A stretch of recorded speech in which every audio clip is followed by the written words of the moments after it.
దేవుడును మన రక్షకుడు అయిన యేసుక్రీస్తు ప్రభుల వారి అతి ఉన్నతమైన శ్రేష్టమైన నామంలో మీ అందరికీ కూడా నిండు హృదయంతో వందనాలండి. దేవుని మహాకృప మీ అందరికీ తోడై ఉండును గాక.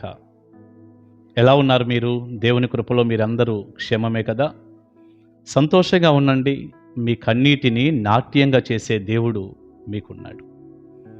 ప్రియులారా, మనం దేవుని వాక్యంలో నుంచి ఒక అద్భుతమైన చక్కని రిఫరెన్స్ ఇలా చదివే ముందు ఒక మాట నేను మీకు చెప్తాను దైవజనుడిగా. మీరందరూ కూడా పుస్తకాలు చదువుతున్నారా? అదేనండి, దేవుని వాక్యానికి సంబంధించినటువంటి బుక్స్ చదివే అలవాటు మీకుందా అని అడుగుతున్నాను. పుస్తకాలు అనంగలోనే ఏదో లోక సంబంధమైన కథల పుస్తకాలని కాదండి. అవేవో మనుషుల ఊహల్లో నుంచి పుట్టినటువంటి పుస్తకాలు అవి కాదు. వాక్యానికి సంబంధించినటువంటి బైబిల్ వాక్యాన్ని ఆధారంగా చేసుకొని రాయబడిన అనేకమైనటువంటి గ్రంథాలు, పుస్తకాలు మనకు అందుబాటులో ఉన్నాయి కదా. అలాంటి పుస్తకాలు చదివే అలవాటు మీకు ఉందా? మీరు బుక్స్ చదువుతారా?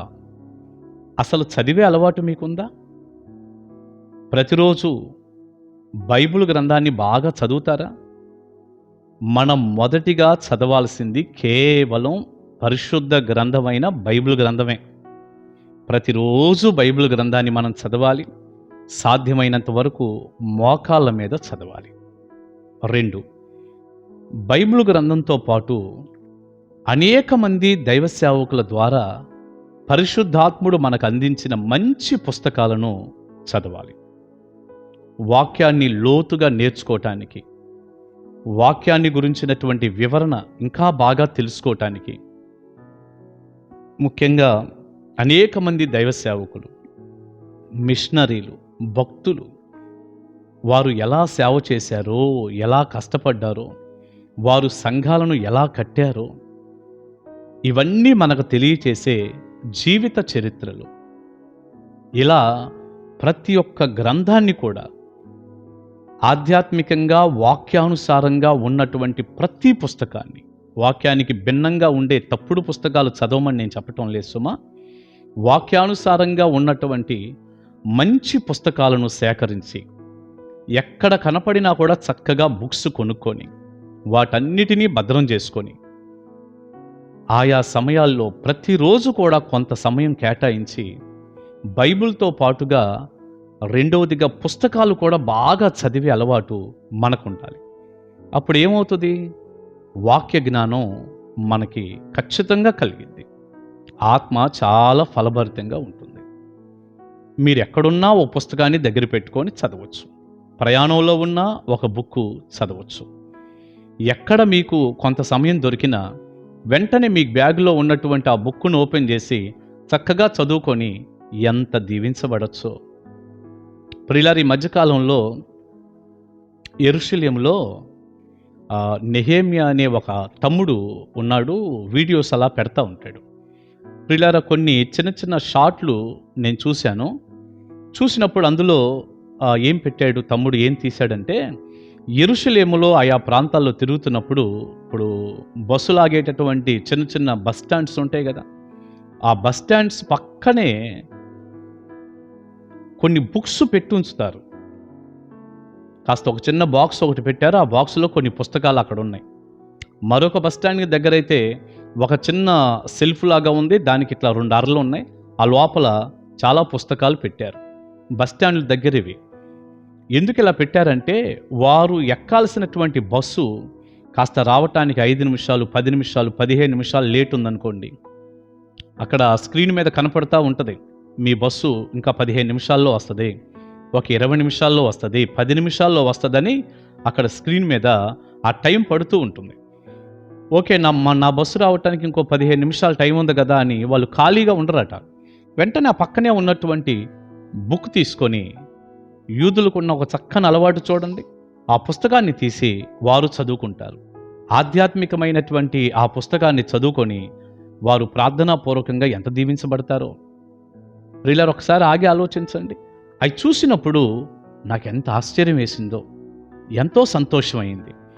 నిజంగా యెరూషలేములో ఆ యూదులకున్న ఆలోచన, ఆ జ్ఞానం ఎంత గొప్పదో కదా! ఎందుకు టైం వేస్ట్ చేయాలి అని ఆ బుక్స్ అలా పెట్టటం, ప్రయాణికులు చక్కగా చదవటం ఆత్మకి ఎంత ఫలభరితమైనటువంటి విషయం అండి అది. పుస్తకాలు చదవాలి. పుస్తకాలు చదవాలి. ప్రియబిడ్డ, నేను ఒక చక్కని మాట చెప్పనా? నేను 4వ క్లాస్ వరకు చదువుకున్నాను. కూలి పనులు చేశాను, పశువులు కాసుకున్నాను. మరి ఒక సమయం వచ్చినప్పుడు చిల్లర కొట్లో గుమ్మస్తాగా దాదాపుగా 10 సంవత్సరాలు పనిచేశాను. ఆ తర్వాత చేతికొచ్చిన ప్రతి పని చేసి నేను బ్రతుకుతూ వచ్చాను. 4వ తరగతి వరకే నేను చదువుకున్నాను. కానీ ఈ రోజున మరి ఇలాంటి ఒక సేవా పరిచర్య నేను ఎలా చేయగలుగుతున్నాను? ఇటు సంఘానికి గాని, అనేక సంఘాల్లో గాని, ఓపెన్ మీటింగ్స్‌లో గాని చక్కటి వర్తమానాలు నేను అందిస్తాను అని అనేక మంది ఒక స్పీకర్‌గా, ఒక దైవజనుడిగా నన్ను పిలుస్తూ ఉంటారు. మరి ఇలాంటి వర్తమానాలు నేను ఎలా అందించగలుగుతున్నాను అంటే, నేను ప్రారంభంలో చెప్పినట్లుగా నేను బైబిల్ గ్రంథాన్ని శ్రద్ధతో చదువుకుంటాను. పరిశుద్ధాత్ముడు నాకు సహాయం చేస్తాడు. చదువు పెద్దగా లేక అనుకున్నంత జ్ఞానం లేని నాకు పరిశుద్ధాత్ముడే బోధిస్తూ ఉంటాడు. దేవుని వాక్యాన్ని వివరిస్తూ ఉంటాడు. వాక్యాన్ని తేటపరుస్తాడు. 2, నేను అనేకమైనటువంటి పుస్తకాలు చదువుతూ ఉంటాను. నాకు ప్రారంభం నుండి సేవలో ఇప్పుడుకు నేను 25 సంవత్సరాలు నేను సేవలోకి వచ్చి 2000 సంవత్సరం మార్చికి సేవలోకి వచ్చాను. ఇప్పుడు 2026లో ఉన్నాం. దాదాపుగా 25 సంవత్సరాలు దాటుతున్నాయి కదా. ఈ 25 సంవత్సరాల నా సేవలో నాకు ప్రారంభం నుండి ఉన్న ఒక అలవాటు ఏంటంటే, ఎక్కడ ఏ మంచి పుస్తకం కనిపడినా కొనుక్కుంటాను. కొని తెచ్చుకొని అవన్నీ భద్రం చేసుకొని నేను ఖచ్చితంగా ప్రతిరోజు కూడా దేవుని వాక్యాన్ని చదవటానికి, బైబిల్తో పాటుగా ఆ పుస్తకాలు కూడా చదవటానికి చాలా ఇష్టపడతాను. నాకు చాలా ఇష్టం, ఆసక్తిగా కూడా చదువుకుంటాను. నేను అలా బుక్స్ కూడా చదువుకోవటాన్ని బట్టి నాకు దేవుని వాక్యం ఈ 25 సంవత్సరాల్లో బాగా అర్థమయ్యి ఎంతో నేను దీవించబడ్డాను అని నేను చెప్పగలను. ఎంతోమంది మిషనరీ చరిత్రలు నేను చదివి ఎంత బలాన్ని పొందానో, ఎంత ప్రోత్సహించబడ్డానో. కొంతమంది పెద్దవారి యొక్క దైవ సేవకుల యొక్క పుస్తకాలు చదివినప్పుడు నేను విశ్వాసంలో బలపరచబడ్డాను. ప్రార్థనా జీవితంలో చాలా బలాన్ని పొందుకొని నేను అలా నేర్చుకొని ప్రోత్సహించబడ్డాను.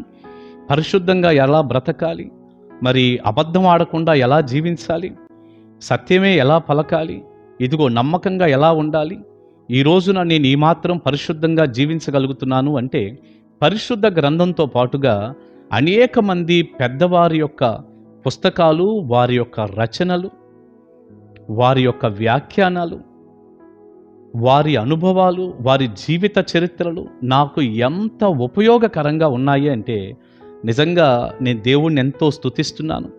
మరి నేను ఏ బుక్స్ అయితే చదివి బలం పొందానో ఆ దైవ సేవకులందరినీ బట్టి కూడా నేను చాలా సంతోషిస్తున్నాను. ఆ సేవకులందరినీ ఆ రీతిగా వాడుకున్న, ఇంకా అనేకమైన మంచి పుస్తకాలు రాస్తున్న దైవ సేవకులందరికీ కూడా నేను మరి ఎంతగానో సంతోషాన్ని తెలియచేస్తున్నాను వారికి.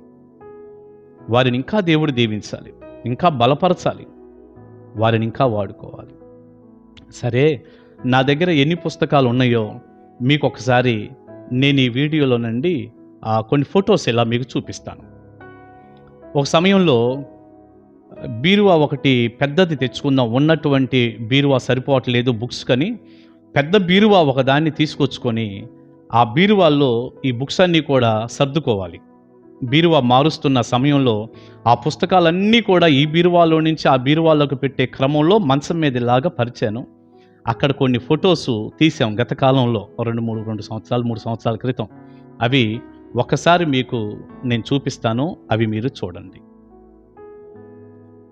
ఆ బుక్స్ అన్నీ సర్దుకున్న తర్వాత ఇదిగో బీరువాలో పెట్టిన తర్వాత కూడా 1-2 ఫొటోస్ అలా మీరు చూడండి. ఈ బుక్స్ అన్నీ కూడా దేవుడు నాకు ఇచ్చాడు. వాటిని నేను చక్కగా చదువుతూ ఉంటాను. పుస్తకాలు చదువుకోండి. ఎంతో ఆధ్యాత్మికమైనటువంటి బలం మనకి కలుగుతూ ఉంటుంది. ఈ రోజు నుంచి ఒక మంచి బుక్కు మీరెప్పుడు కూడా ప్రక్కన పెట్టుకోండి. తప్పనిసరిగా చదవండి. మనం ఎంత చదివితే అంత ఎక్కువగా మనం బ్లెస్ అవుతాం, మనం దీవించబడతాం. ఈ సమయంలో పరిశుద్ధ గ్రంథంలో నుంచి ఒక చక్కని మాట నేను మీకు చదువుతాను. చదవటం అనే దాని మీద బైబిల్లో చాలా మాటలు ఉన్నాయి, కానీ ఒక్క వచనాన్ని మాత్రమే ఈ సమయంలో నేను చదవగలుగుతాను. ప్రకటన గ్రంథం 1వ అధ్యాయం 3వ వచనం. సమయము సమీపించినది గనుక ఈ ప్రవచన వాక్యములు చదువువాడును వాటిని విని ఇందులో వ్రాయబడిన సంగతులను గైకొను వారును ధన్యులు. సమయము సమీపించినది గనుక ఈ ప్రవచన వాక్యములు చదువువాడును వాటిని విని ఇందులో వ్రాయబడిన సంగతులను గైకొను వారును ధన్యులు. సమయం సమీపించింది. చదివేవాడు, వినేవాడు, గైకొనేవాడు ధన్యుడే. ఈ రోజు నుంచి బాగా చదవండి, విని గైకొనండి, చదివింది గైకొనండి. తప్పనిసరిగా మీరు ధన్యులుగా ఉంటారు. తద్వారా మనం ఖచ్చితంగా ఆత్మ సంబంధమైన దీవెన, భౌతికపరమైన ఆశీర్వాదాలు మనం పొందుకుంటాం. దైవ దీవెన మీ అందరికీ ఉండునుగాక. ఆమేన్. ప్రార్థన చేసుకుందాం. పరిశుద్ధుడా, ప్రేమగల తండ్రి, మీకు వందనాలయ్యా. విత్తబడిన ఈ చక్కని వర్తమానాన్ని మీ బిడ్డలకు దీవెనకరంగా మీరు మార్చండి, మీరు ఆశీర్వదించండి. మీ వాక్యం ఎంత ఎక్కువ చదువుకుంటే అంత దీవెన మాకు వస్తుంది కదా. పరిశుద్ధ గ్రంథంతో పాటు మంచి పుస్తకాలు కూడా చదువుకోవటం మాకు ఎంత క్షేమకరమో మీరు అందించిన ఈ వర్తమానం కొరకు వందనాలు. ఎంతమంది బిడ్డలైతే ఈ మాటలు విని ఒక ఆలోచన కలిగి నేను ఎక్కువగా చదువుకొని ఇంకా బలం పుంజుకోవాలి అని అనుకుంటున్నారో వారందరినీ కూడా దీవిస్తూ ఆత్మ సంబంధమైన మీ దీవెనలు, భౌతికపరమైన ఆశీర్వాదాలు, నెమ్మది, క్షేమం వారికి దయచేస్తూ వారి కుటుంబాలు దీవించమని నజరేయుడైన యేసుక్రీస్తు వారి శక్తిగల నామాన ఈ ప్రార్థన మనవులు అడుగుచున్నాను తండ్రి. ఆమేన్. ఆమేన్. God bless you. దేవుని కృప మీకు తోడై ఉండునుగాక. కలుసుకుందాం ఉదయకాల మన్నాలో.